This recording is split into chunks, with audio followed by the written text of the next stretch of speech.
Karachi Kings के media manager हैं, इस पूरा सीजन उन्होंने कराची किंग्स को असिस्ट किया और ये सारी सूरत देखी। उनसे जानने की कोशिश करेंगे आखिर कराची किंग्स 6 मेन प्लेयर, ऐसे प्लेयर के जो बड़े जारहाना अंदाज में खेलते हैं अपने अपने मुल्क के लिए, और उन्होंने साबित भी किया है। James Vince one of them, और डेविड वार्नर, केन विलियमसन को ऑल्दो जगह नहीं मिली, लेकिन इस सारी सूरत से बात करना, अंदर की खबरें जानने की कुछ कोशिश करेंगे। Welcome to both of you जी। बट सब आपसे आगाज कर लेते हैं। कल के मैच के हमने कलंदर्स ने कर दिखाया। कलंदर्स ने पहले टॉस जीता, बैटिंग का फैसला किया और 202 रन जो है ना वो स्कोरबोर्ड पर सजा दिए हैं। पहले तो ओवरऑल सिनेरियो पे बात की जाए, क्रेडिट दिया जाए कलंदर ब्रदर्स को। बट साहब जी हाँ, बिल्कुल, उन्हें जितना क्रेडिट दिया जाए कम है, अप्रिशिएट करना चाहिए। बहुत शानदार क्रिकेट खेली है उन्होंने, और साथ ही साथ जो है ऑन टाइम कह लीजिए कि परफॉर्मेंसेज आई हैं। फखर के आउट होने के बाद जिस तरह नईम खेले और अब्दुल्ला शफीक के साथ उनकी पार्टनरशिप हुई, फिर उसके नीचे आके कुशल परेरा ने जिस तरह उस इनिंग्स को टेकअप किया वहां से, तो from bottom top to bottom जो है सभी लोगों ने उसमें हिस्सा डाला है। और जब बॉलिंग की बात करें तो मेरा ख्याल है कि सलमान मिर्जा जो है ना, उसके आने से लाहौर कलंदर्स की बॉलिंग बिल्कुल डिफरेंट नजर आ रही है।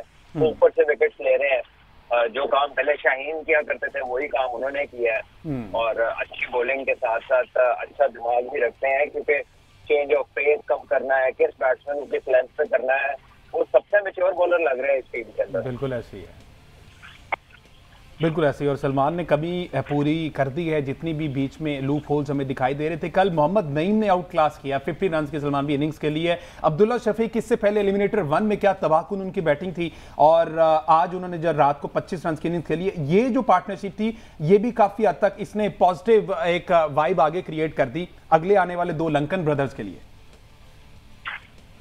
जी हाँ, बिल्कुल। आई थिंक वो अब्दुल्ला शफीक जब खेलते हैं ना, तो आपको उन्हें देख के लगता है कि प्रॉपर क्रिकेट खेल के भी आप हर फॉर्मेट खेल सकते हैं। वो इतना अच्छा खेल रहे हैं। और तो पिछले मैच की बारी देख लें, कल के मैच भी देख लें, तो प्रेशर को रिस्पॉन्ड किया उन्होंने with good cricket, which is a very good quality. तो आई थिंक वो उसकी इंक्लूजन जो है वो लाहौर की बैटिंग को सॉलिड बनाती है, और उसका रन करना जो है वो उनको एश्योरेंस देता है। तो I think he was wonderful for the bat. और अगर बॉलिंग डिपार्टमेंट की बात की जाए, शाहीन शाह अफरीदी ने सलमान भी कल जाते जाते एक दफ़ा फिर से उन्होंने बता दिया कि जनाब शायद मुझे गलत की गया है नेशनल टीम के स्क्वाड से बाहर रख कर, लेकिन एक मैच के परफॉर्मेंस पर हम इस तरह से नहीं कर सकते। 3 ओवर्स करवाए, 3 रन दिए, 3 खिलाड़ी आउट किए। सलमान मिर्जा ने 3 ओवर करवाए, 16 रन, 3 खिलाड़ी आउट किए। रिशद हुसैन इसी मैच में वापिस आए हैं गैप के बाद, उन्होंने भी 3 ओवर, 34 और 3 खिलाड़ी आउट। तो बॉलिंग डिपार्टमेंट तो कंप्लीटली डोमिनेट करता दिखाई दिया कल। जी बिल्कुल, सभी ने हिस्सा डाला, जैसे मैंने पहले भी कहा है कि टीम परफॉर्मेंस, और शाहीन ने भी उन्हें अच्छा लीड किया है। देखिए कल के मैच में अगर आप देखिए बॉलिंग में एक तो उन्होंने खुद से स्टार्ट लिया, पहले ओवर में विकेट दिया, और आपको याद है इस शो के अंदर हम कई दफा ये बात कह चुके हैं कि शाहीन को जब पहले और दूसरे ओवर में विकेट मिल जाए ना, तो शाहीन डिफरेंट बॉलर होता है। बिल्कुल ऐसे ही है, और जब ना मिले तो इज अ डिफरेंट बॉलर। तो I think it was good start for him and for Lahore के पहले ओवर में विकेट मिल गई। अच्छा जी, अब राय साहब की तरफ चलते हैं। राय साहब को मैं सिर्फ ये थोड़ा सा बताना चाहता हूँ कि मेहमान नवाज तो लाहौरी हैं, राय साहब ऐसे खुद भी लाहौरी हैं। मेहमान नवाज हम हैं, हम कराची गए, लाहौर कलंदर यानी कि हम नहीं, लाहौर कलंदर कराची गया, वहाँ पर कराची को हराया। कराची को हमने अपने होम ग्राउंड में बुलाया, यहाँ पर कदाफी में उनको पहला मैच दिया, लाहौर कलंदर ने उनको पहला मैच दिया कि चलें अच्छा खेलें, देख लें, जेलिन हो जाएं। मेहमान नवाज हमने दिया। उसके बाद वो शायद ये सोच रहे थे कि जब वो मैच हम जीत के और अच्छे मार्जिन से जीते हैं, हमारे अब्बास अफरीदी ने बड़ा अच्छा किया है, वो न्याजी ने बड़ा अच्छा किया है, तो उन्होंने सोचा कि शायद ये वाला भी जीतेंगे, लेकिन राय साहब ऐसा नहीं हो पाया। क्या लूप होल्स रह गए उस मैच पर? तो बात करते अभी आपको लाहौर वर्सेस इस्लामाबाद की अगर बात की, कमाल की performance with the bat with the ball. Islamabad को आप क्या नजर आए कि क्या पॉइंट मिस कर गए इस्लामाबाद यूनाइटेड, मीनवेल कराची थप कर गया? अब इस्लामाबाद यूनाइटेड अगर हम हिस्टोरिकली देखें तो ये इनका एक फार्मूला रहा है कि ये आते हैं with overseas heavy batting order, जिसमें इनका टॉप 4 जो होता है वो उन खिलाड़ियों पे होता है जिनके पास लाइसेंस टू हिट होता है। वो जाते हैं और मार धाड़ करते हैं, और पावर प्ले में ही एक मैच को साइड पे करके रख देते हैं। वो हिस्टोरिकली हम लूक रॉकी की शक्ल में देखें, या वो जो आयरलैंड से इनके प्लेयर आया करते थे वो देख लें, या जो हेल्स और मनरो की एक ओवरऑल सीरीज़ रही है कि ये हमेशा से आते हैं और डोमिनेट करते हुए आते हैं। कराची किंग्स के खिलाफ तो खैर हमेशा से ये दोनों बड़ा अच्छा परफॉर्म करते हुए आए हैं। इंटरेस्टिंगली दोनों कराची किंग्स के लिए भी खेल चुके हैं। वो इस तरह के खिलाड़ियों की भी एक पूरी लिस्ट है कि जो कराची किंग्स के लिए खेलते रहे और उसके बाद कराची किंग्स के खिलाफ भी बड़ा अच्छा परफॉर्म करते हैं। सो वो चीज़ हमें इस मैच में नज़र नहीं आई।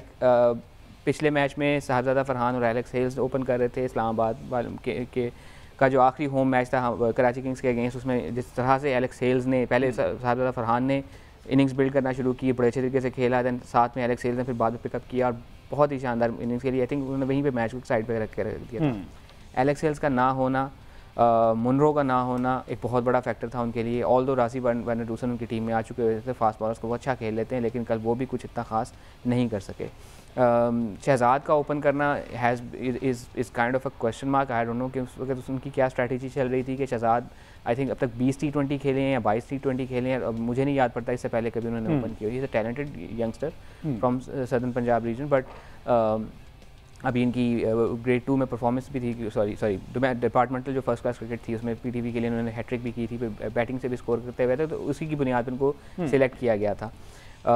बट इनका ओपन करना is a question mark. Haider Ali आपकी टीम में मौजूद हैं जो कि हिस्टोरिकली पेशावर ज़ल्मी के लिए ओपन करते आए हैं, पाकिस्तान टीम के लिए ओपन करते हुए आए हैं, और इतने बड़े प्लेटफॉर्म पर अचानक वहाँ पे अगर may be Haider Ali would have been a better option to open the innings. और सुनने में तो यह है जिमी नेशम भी ओपन कर चुके हैं डोमेस्टिक लेवल पर बैक इन हिज कंट्री, और एक जो एक्सपीरियंस प्लेयर होता है उसके लिए आसान कंपैरेटिवली बेहतर होता है, उसके लिए बेहतर होता है। बट मे बी उनकी वो यही उस वक्त प्लानिंग होगी कि जिमी नीशम नीचे से, उसके बाद उनके साथ वहाँ पे हैदर अली और शादाब खान की कॉम्बिनेशन या इमाद वसीम की कॉम्बिनेशन में लेट ऑर्डर में जाके थोड़ा सा वो करना चाह रहे होंगे कि वहाँ से लेट ओवर्स में चार्ज कर लिया जाए, फिनिश बेहतर कर लिया जाए। बट अगर आपके पास ओपन में एक लूप होल नज़र आ रहा था आपको कि आप के पास अगर ऑप्शन नहीं है, तो then Haider Ali would have been a better option. Shahzad नीचे आकर इन चारों के साथ कॉम्बिनेशन में टूर्नामेंट तमाम फ्रेंचाइजीज के लिए ओपनिंग स्लॉट तो जो था ना वो बैकबोन साबित। कराची की अगर बात की तो डेविड वार्नर और साइफर जो है एक अच्छा स्टार्ट दे जाते थे, देन नीचे विंस आके उसे कंटिन्यू करते थे, देन फिर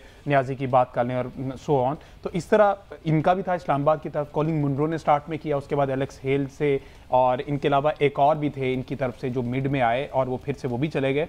और तो साहब ज़्यादा फरहान अब टोटली डिपेंडेंट उन पे होगी, लेकिन वो जहां पर दगा देके गए 3 रन पर आउट हुए, credit goes to Qalandar bowlers, या फिर कल आपको ऐसा फील हुआ कि शायद मिस शॉट खेल रहे हैं, जल्दबाजी में नजर आ रहे हैं, कोई टाइम लेना नहीं चाह रहा था विकेट पे? दो फैक्टर हो सकते हैं, एक तो लाहौर को लाहौर में हराना, स्पेशली जब लाहौर की टीम पीक कर रही हो, बहुत मुश्किल हो जाता है। अच्छा, ठीक है। कराची किंग्स ने ये काम 2022, 23, 24, 25 में किया होगा। अच्छा, ठीक है, साथ ही उन्होंने अपनी बुक खोल लिया कि आपने कहा ना मेहमान नवाज तो बहुत है, हम लोगों ने 4 साल अच्छी मेहमान नवाजी की है, ठीक है, 4 साल हम जीते हैं। सो उसको देखते हुए अगेन ऐसी सिचुएशन में लाहौर कलंदर्स के साथ मसला यह था, हमेशा हिस्टोरिकली देखें तो जहां बाकी टीमों का रुझान था कि हम अपना बैटिंग ऑर्डर तगड़ा करें, कराची किंग्स ने हमेशा कोशिश की कि उनका बॉलिंग, नॉट हमेशा बट एक सर्टेन टाइम के बाद उन्होंने कोशिश की अब हम अपनी बॉलिंग की डोमिनेंस के ऊपर मैच जीतना शुरू करेंगे, और वो चीज़ हमें नज़र भी आई, बिकॉज शाहीन, हारिस, दैन बीच में ज़मान आ गए, दिलबर थे उससे पहले, उसके बाद राशिद खान का उनकी टीम में होना एक बहुत बड़ा फैक्टर था, बिकॉज उनके जो 4 ओवर्स होते थे उसमें वो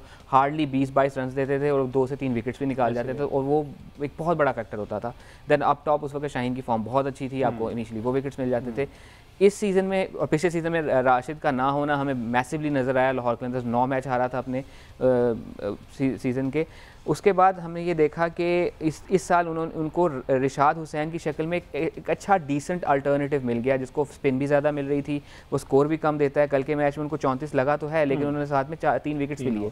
इससे पहले के मैचेस में देखें तो उन्होंने बड़ा स्कोर रोक के रखा है। हमारे जो कराची एंड लाहौर का मैच था उसमें भी उनका ओवर बड़े अच्छे तरीके से उन्होंने बीइंग स्पिनर बड़े अच्छे तरीके से ओवर्स निकाल लिए थे, तो वो स्कोर कम देने और एक लेग स्पिनर एक विकेट टेकिंग ऑप्शन तो होता है। मुझे एक ब्रेक लेना